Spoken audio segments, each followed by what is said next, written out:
오늘 알아볼 내용은 유효 핵전화입니다.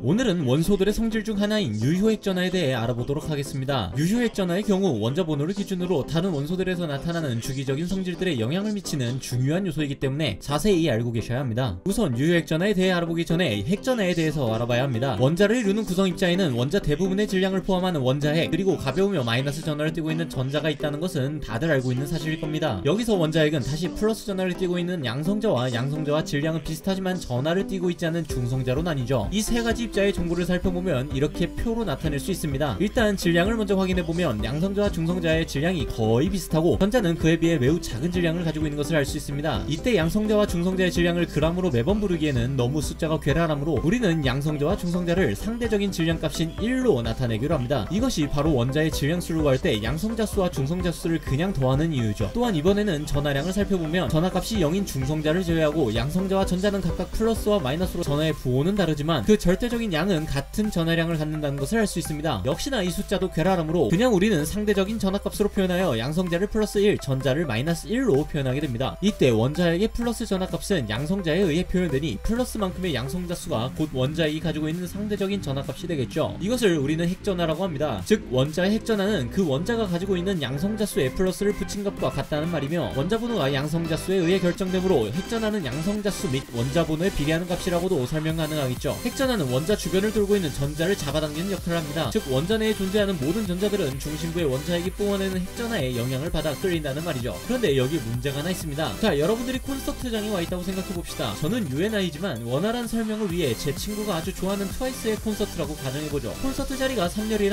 아주 가까이서 트와이스 멤버들을 볼 수 있다는 생각에 두근두근하고 있던 찰나 앞자리에 아주 거대한 분이 자리에 앉게 됩니다. 아주 거대한 분이 말이죠. 이렇게 되면 그분이 의도한 것은 아니지만 그분의 머리가 여러분들의 시야를 가릴 것이고 원래 9명이던 트와이스 멤버들이지만 여러분들이 볼 수 있는 건 머리에서 가려지지 않는 몇몇 멤버들 뿐일 겁니다. 자, 이 예시에서 트와이스 멤버들 한 명 한 명이 양성자, 그리고 무대가 원자핵, 마지막으로 여러분들이 전자라고 생각해보시면 됩니다. 여러분들은 분명 9명의 트와이스 멤버들에 이끌려 콘서트장에 갔지만 앞사람이 자꾸 앞을 가리는 바람에 9명의 트와이스 멤버들을 다 볼 수는 없었죠. 전자도 마찬가지입니다. 분명히 핵전하에 이끌리기는 했지만 안쪽 껍질에 있는 전자들이 자꾸 원자핵을 가리기 때문에 핵전하의 영향을 100% 완전히 받지는 못하죠. 즉 전자는 항상 실제 핵전하보다는 약해진 핵전하의 영향을 받는 겁니다. 우리는 이 전자가 실제로 받는 핵전하의 크기를 바로 유효핵전하라고 부르죠. 그리고 앞에 전자가 원자핵을 가리는 효과를 가려막기 효과 또는 가리움 효과라고 부릅니다. 이 유효핵전하는 사실 원자에 존재하는 모든 전자에 대해 따로 계산이 가능하지만 보통 고등학교 교육과정에서의 유효핵전하는 특별한 일이 없는 이상 가장 바깥 전자 껍질에 존재하는 최외각 전자가 느끼는 유효핵전하를 이야기합니다. 자, 그럼 가려막기 효과는 안쪽 껍질에 있는 전자들에 의해서만 증가할까요? 다시 콘서트장으로 돌아와서 원래 여러분 자리 양옆에 다른 사람이 오지 않아 편하게 앉아 있었는데 만약 양쪽에 누군가 늦게 와서 응원봉을 흔들어 제낀다면 앞에서 머리로 가리는 것만큼은 방해되지 않겠지만 분명 여러분들의 관람이 조금은 방해될 겁니다. 이처럼 가려막기 효과는 안쪽 전자 껍질의 전자 이외에도 같은 전자 껍질의 전자의 수에도 영향을 받습니다. 즉 위치가 어찌되었든 전자의 총 개수가 증가하면 가려막기 효과가 같이 증가한다는 말이죠. 이것을 식으로 정리해보면 핵전하에서 가려막기 효과만큼을 빼주면 유효 핵전하가 나온다고 정리할 수 있고, 이때 아까 말씀드렸듯이 핵전하의 경우 원자 번호 및 양성자 수에 비례하는 값이고 가려막기 효과는 전자 수에 따라 그 값이 증가합니다. 그럼 이제 본격적으로 중성 원소들의 유효 핵전하의 크기는 어떤 식으로 변하는지 알아보겠습니다. 그럼 먼저 주기율표를 봤을 때 가로줄에서 오른쪽 방향, 그러니까 같은 주기에서 원자 번호가 증가하는 방향으로 갈 때 유효 핵전하가 어떻게 변하는지 따져보겠습니다. 오른쪽으로 갈수록 원자 번호가 증가하기 때문에 양성자 수가 증가하게 되니 핵전하가 증가하겠죠. 그런데 문제는 원자 번호가 증가하면서 중성 원자의 경우 전자의 수와 양성자 수가 동일하기 때문에 오른쪽으로 갈수록 전자의 수도 증가한다는 점입니다. 즉 핵전하가 증가하는 동시에 가려막기 효과 또한 증가한다는 것이죠. 그렇다면 여기서의 포인트는 핵전하와 가려막기 효과 중 누가 더 큰 폭으로 증가해서 유핵전하에 더 큰 영향을 미치느냐가 될 겁니다. 다시 콘서트장으로 돌아가서 이번엔 여러분들의 최애 아이돌을 하나씩 떠올려 봅시다. 그 최애 아이돌이 콘서트를 한다고 하는데 여러분들은 관객 몇 명 더 온다고 그 콘서트를 포기하시겠습니까? 물론 관객이 많을수록 티켓팅도 힘들고 가서도 힘들겠지만 이끌려 가겠죠. 하지만 그 아이돌 대신 갑자기 제가 하찮은 몸짓으로 공연을 한다고 하면 과연 티켓팅이라도 증가할까요? 정말 슬픈 얘기지만 자석이 남아 돌아 텅텅 비어도 아무도 부러우지 않을 겁니다. 즉 방해하는 힘이 증가한다고 해도 가운데에서 당기는 힘에는 미치지 못한다는 거죠. 이와 비슷하게 유효 핵전화에서도 원자 번호가 증가하면 가려막기 효과보다는 핵전화가 더 많이 증가하기 때문에 결과적으로 유효 핵전화는 증가하게 됩니다. 다시 정리해보면 같은 주기에서 오른쪽으로 원자 번호가 증가할수록 높은 유효 핵전화를 띠게 됩니다. 자, 이번엔 세로줄을 따라 아래로 내려갈 때, 그러니까 같은 쪽에서 원자 번호가 커질수록 유효 핵전화는 어떻게 될까요? 주기가 하나 증가하면 일단 원자 번호가 증가하니 핵전화와 가려막기 효과가 증가할 겁니다. 그런데 한 가지 변수가 있죠. 바로 전자 껍질이 증가해버리니 최각 전자와 원자핵 사이 거리가 멀어진다는 겁니다. 그럼 이번에는 어떤 효과가 더 유효하게 작용할까요? 여러분들께 질문하겠습니다. 여러분들이 최애 콘서트를 보러 가는데 1열이 아니라 2열에 티켓팅을 성공했다고 문제가 되겠습니까? 조금 멀어진다고 해도 최애는 최애잖아요. 그러니 여러분들은 아랑곳하지 않고 이끌려가겠죠. 전자도 마찬가지입니다. 거리가 조금 늘어나기는 했지만 핵전화가 증가된 효과에는 미치지 못하죠. 따라서 주기율표 같은 쪽에서 원자 번호가 증가할수록 유효 핵전화는 증가합니다. 자, 여기까지 유효 핵전화의 의미와 그 주기성에 대해 얘기해보았습니다. 영상 맨 처음에 말씀드린 대로 유효 핵전화는 다른 주기성을 설명할 때 필수적으로 알고 있어야 하는 내용이므로 꼭 이해하고 넘어가시기 바랍니다. 그럼